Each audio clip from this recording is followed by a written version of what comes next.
Des de còpies de mestres com Picasso o Van Gogh fins a qualsevol pintura que tingui sortida al mercat.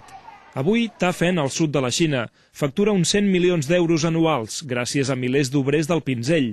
Cada un d'ells pot arribar a fer 100 còpies diàries d'una mateixa pintura. Tant se val si l'obra està lliure de drets o, com aquest Botero més actual, es considera una còpia il·legal.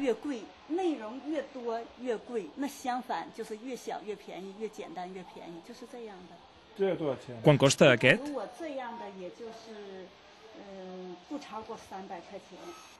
Conscient dels riscos de ser conegut com el poble de les còpies, el govern de Tafen ha posat la mirada en el futur.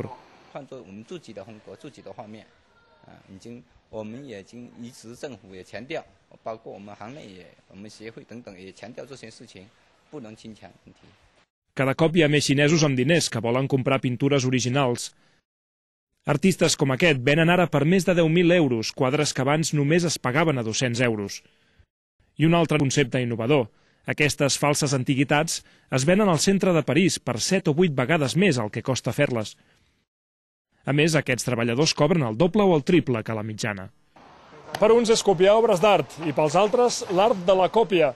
Però sigui com sigui, Tafen s'ha convertit en un gran supermercat de l'art. I tot això en un lloc on fa 20 anys només hi havia arrossars.